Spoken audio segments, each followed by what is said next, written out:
Our third scripture reading this morning is from the book of Genesis, chapter 27, verses 1 through 38.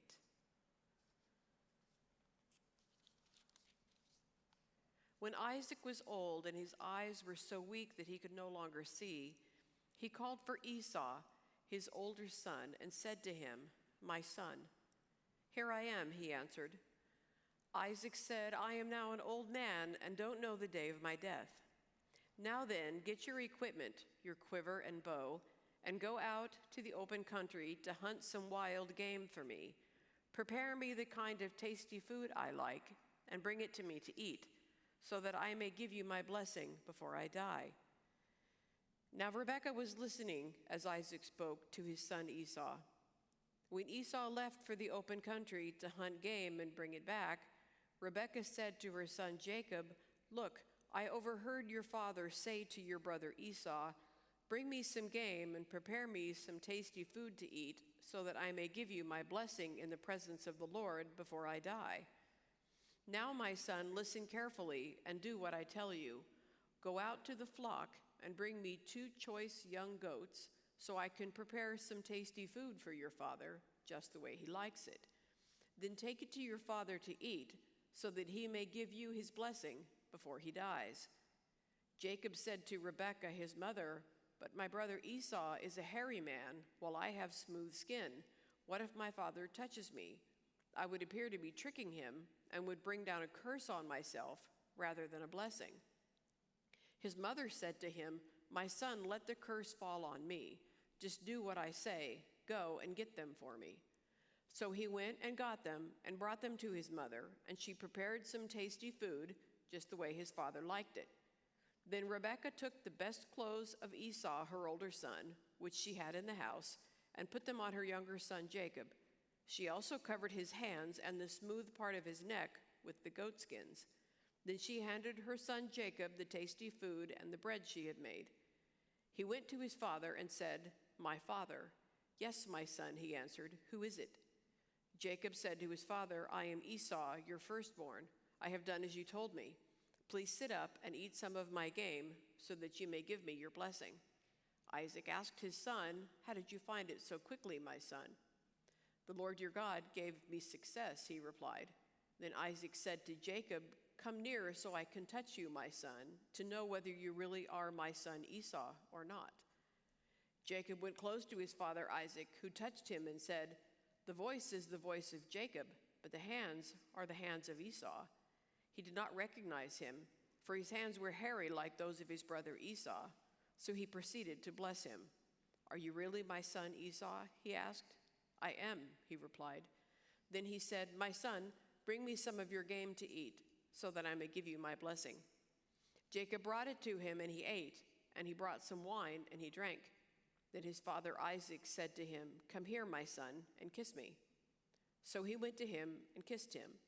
When Isaac caught the smell of his clothes, he blessed him and said, "Ah, the smell of my son is like the smell of a field that the Lord has blessed. May God give you heaven's dew and earth's richness and abundance of grain and new wine. May nations serve you and people bow down to you. Be Lord over your brothers, and may the sons of your mother bow down to you. May those who curse you be cursed, and those who bless you be blessed." After Isaac finished blessing him, and Jacob had scarcely left his father's presence, his brother Esau came in from hunting. He too prepared some tasty food and brought it to his father. Then he said to him, "My father, please sit up and eat some of my game, so that you may give me your blessing." His father Isaac asked him, "Who are you?" "I am your son," he answered, "your firstborn, Esau." Isaac trembled violently and said, "Who was it then that hunted game and brought it to me? I ate it just before you came in, and I blessed him, and indeed he will be blessed." When Esau heard his father's words, he burst out with a loud and bitter cry and said to his father, "Bless me, me too, my father." But he said, "Your brother came deceitfully and took your blessing." Esau said, "Isn't he rightly named Jacob? This is the second time he has taken advantage of me. He took my birthright. Now he's taken my blessing." Then he asked, "Haven't you reserved any blessing for me?" Isaac answered Esau, I have made him lord over you and have made all his relatives his servants, and I have sustained him with grain and new wine. So what can I possibly do for you, my son? Esau said to his father, Do you have only one blessing, my father? Bless me too, my father. Then Esau wept aloud. This is the word of the Lord. If you ever find yourself feeling like your family has way too much drama and you just can't deal with them and they're just embarrassing already, I hope you remember you can always come back and read Genesis 27 and remember that Isaac's family is way worse. Isaac's family could go on the Jerry Springer show and they'd be throwing chairs in seconds. Isaac would probably start the chair throwing when he would tell the story about how his dad Abraham almost sacrificed him on top of that mountain until God called it off at the last second. And then it all kind of snowballed from there. Isaac married Rebekah, and they had two sons, Esau and Jacob, who were actually twins. The Bible says the baby born first came out reddish all over, like a hairy garment. So they named him Esau, which means hairy. I know, so poetic. Man, I missed you guys. And the second baby came out with his hand grabbing onto his brother's heel. So they named him Jacob, which means one who grabs by the heel. Or it also means supplanter. Now, the first meaning of Jacob's name was obviously relevant to the moment he was born, since he was grabbing his brother's heel. And the second definition, supplanter, would come into play later, since supplant means to take the place of. So the scriptures say that the boys grew up, and Esau was an able and skilled hunter, a real outdoorsman, a rough and tumble kind of guy, while Jacob was a quiet and peaceful man, a real homebody. In other words, he was the complete opposite of his brother. And in keeping with these stereotypes, the Bible says that Isaac loved and favored Esau, and Rebekah loved and favored Jacob. And of course, this is where today's reading comes in, and that's when things kind of start to fall apart for the brothers. And the scriptures say that one day Jacob had cooked, this is before the passage that we read this morning. The scriptures say that one day Jacob had cooked a stew when Esau came in from the field and was famished. And Esau specifically says, let me have a bite of that red stuff there, which Bible scholars say makes it likely that the stew was lentil, which was a reddish brown color. And this wouldn't be significant except that this is the Bible, so of course it will be. So because of this, because of what he says here and his red hair, Esau was also known as Edom, which means red. And he went on to become the father of the kingdom of Edom. So getting back to the story, Esau begs his brother for some of that red stuff, that stew. Come on, give me some stew. I'm exhausted. I'm famished. And Jacob says, this? You want some of this? You hungry? Here you go. Oh, not so fast. First, sell me your birthright. I want the rights that you have as the firstborn of this family. And Esau, who must have been seriously hungry at this point, otherwise none of this makes sense, says, look, if I don't eat soon, I'm going to die. So what good is a birthright to me if I'm dead? So they make a deal, and Esau gets lentil stew and bread, and Jacob gets all of Esau's rights as the firstborn of the family. And Hebrews 12:16 calls that move immoral and godless. Then some more stuff happens, and there's a famine, and there's this whole big mess over all of these wells being dug, and there's a lot of fighting over these wells. And then Esau marries two Hittite women, which makes Isaac and Rebekah really upset, because not only was he marrying outside the Jewish faith, but the Hittites worshiped multiple gods, and that's a total slap in the face to anyone who's under God's covenant family. And all of that happens before we even get to the part of the story we read this morning, but it helps to have that backstory, because then we have some understanding of this family dynamic and where they're at when we get to today's story. So in today's story, Isaac is an old man. He's old and he's feeble, and most important to today's story, he's blind. And he calls his firstborn son to him, his favorite son, and he says to Esau, okay, we need to talk. I'm old, and chances are I'm going to die soon. So please take your hunting gear, your bow and arrows, and go out and hunt some game and come back and make me a savory and delicious dish of meat, the kind I love, and bring it to me to eat so that my soul may bless you as my firstborn son before I die. So Esau goes out to do as his father asks, and in the meantime, Rebekah has overheard this. And she tells Jacob what she's heard, and she tells him to go out and get 2 young goats, and she'll fix his father's favorite dish. And she comes up with this whole wild plan that is right out of a Sidney Sheldon novel about how they're going to pull this over on poor blind Isaac. And they do. And it works. They get away with it. Isaac is fooled, just barely. You'll notice that he takes some convincing because he can tell that it's Jacob's voice, but the feel and the smell and everything else is Esau. So he finally goes along with it, and he gives Jacob the blessing. Now, what's interesting is that most people who read this are quick to throw shade at Jacob, and especially at Rebekah, for deceiving Isaac. But there's really enough blame to go around. Esau brought a big old bucket of deceit into the room, too. He never told Isaac that he sold his birthright to Jacob for the price of a bowl of lentil stew and some bread. He never mentioned to his father that he no longer had any right to the blessing that his father was offering him as the firstborn son. Instead, he listened to his father's instructions and just trotted on out the door to do as he was told, obviously with the intention of coming back later and getting the blessing that was intended for the firstborn son. So while there's plenty of blame to go around in this story, it's ultimately an incredibly sad tale of a seriously messed up family who was jealous of each other and competing with each other, and most important of all, trying to control how God blessed them. That's where the rubber meets the road in this story. That's where we find the lesson for us, buried, as it often is, among all the colorful, salacious details of human nature at its worst. God had already blessed Jacob way back when Rebekah was pregnant with the twins. If you're following along in your Bible this morning, jump back to Genesis 25, verse 21, where it says, Isaac prayed to the Lord for his wife because she was unable to conceive children. And the Lord granted his prayer, and Rebekah, his wife, conceived twins.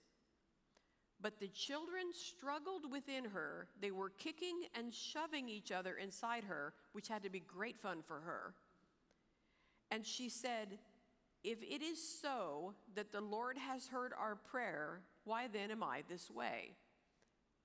So she went to inquire of the Lord, prayed for an answer, and the Lord said to her, see if you catch this here, because apparently Rebekah either missed it or forgot.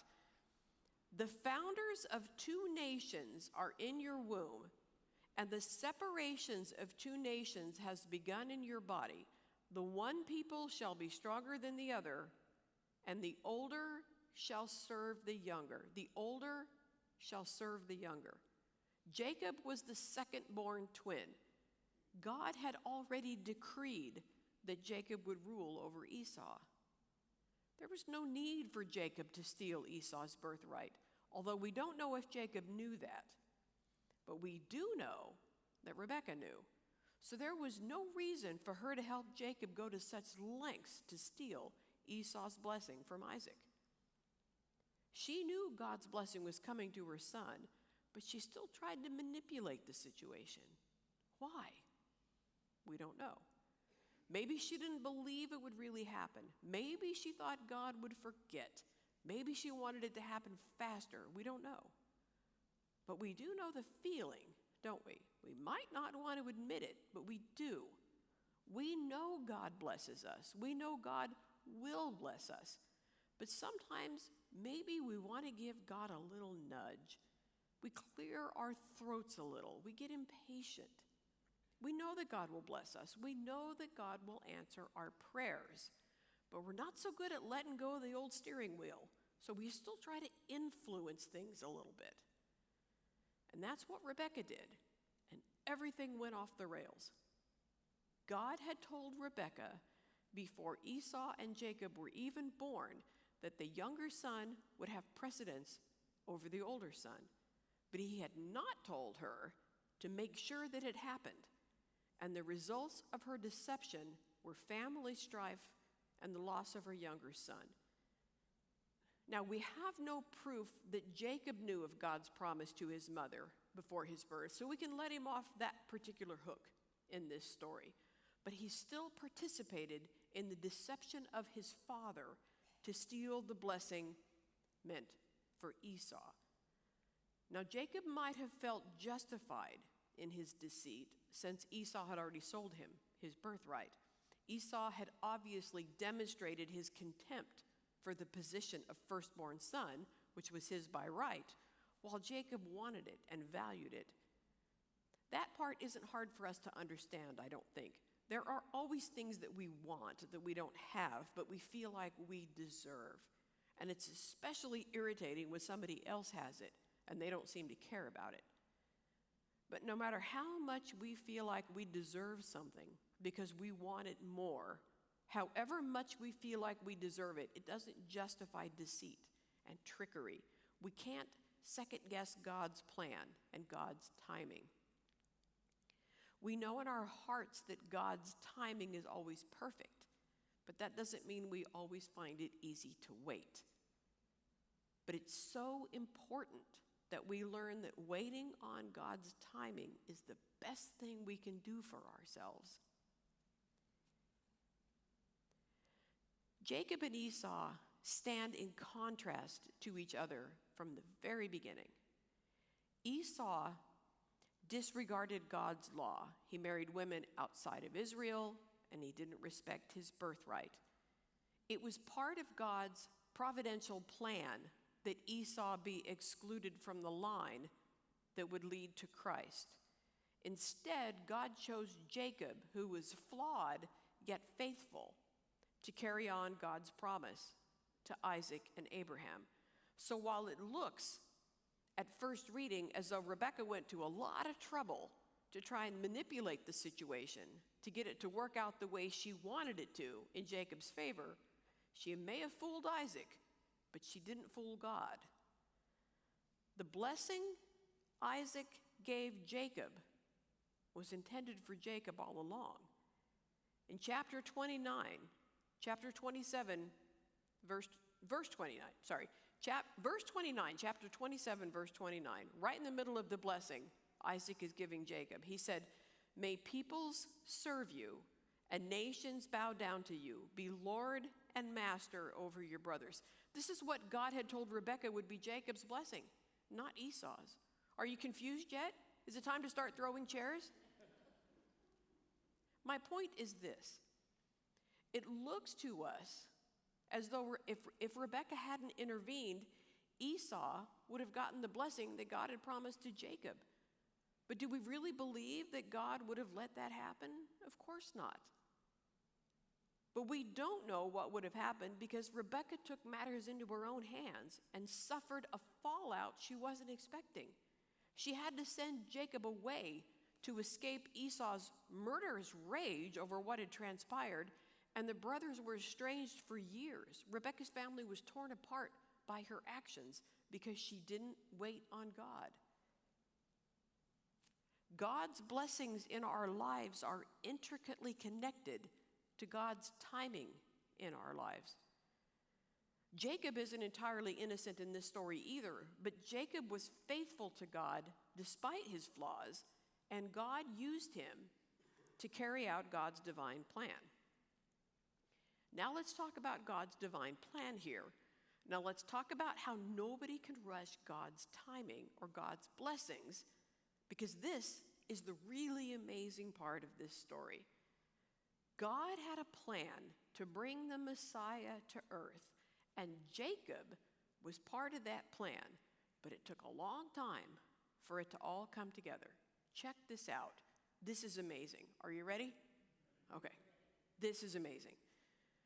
God's promises for the coming Messiah start with the broad, and then they gradually narrow, getting more and more specific. We could actually trace this all the way back to Eden, but we're going to pick it up here with Isaac's family. Right after God tells Abraham not to kill Isaac on Mount Moriah, God says the coming Redeemer will be a son of Isaac. This is in Genesis 22:18. Through your offspring, all nations on earth will be blessed. Now remember that. Genesis 28 narrows it a little further, and we know that the Redeemer will come through Jacob. Genesis 28:14, God says to Jacob in a dream, this is the famous Jacob's ladder dream, all peoples on earth will be blessed through you and your offspring. So it's the same promise that God made to Jacob's father and grandfather, right? Isaac and Abraham. So we can see that the line is narrowing further. Abraham, Isaac, Jacob. Now, Jacob had 12 sons, right? These sons went on to found the 12 tribes of Israel. But which son is going to be chosen to carry on the promise? By all rights, it should have been Reuben, the firstborn, but he sinned and he was passed over. And the same is true of Simeon and Levi. So when Jacob comes to his fourth son, Judah, he utters one of the most amazing prophecies in all of the Bible. For 2,000 years, Genesis 49:8-12 has been regarded as one of the greatest messianic prophecies in the Old Testament. Listen to this. Judah, your brothers will praise you. Your hand will be on the neck of your enemies. Your father's sons will bow down to you. You are a lion's cub, Judah. You return from the prey, my son.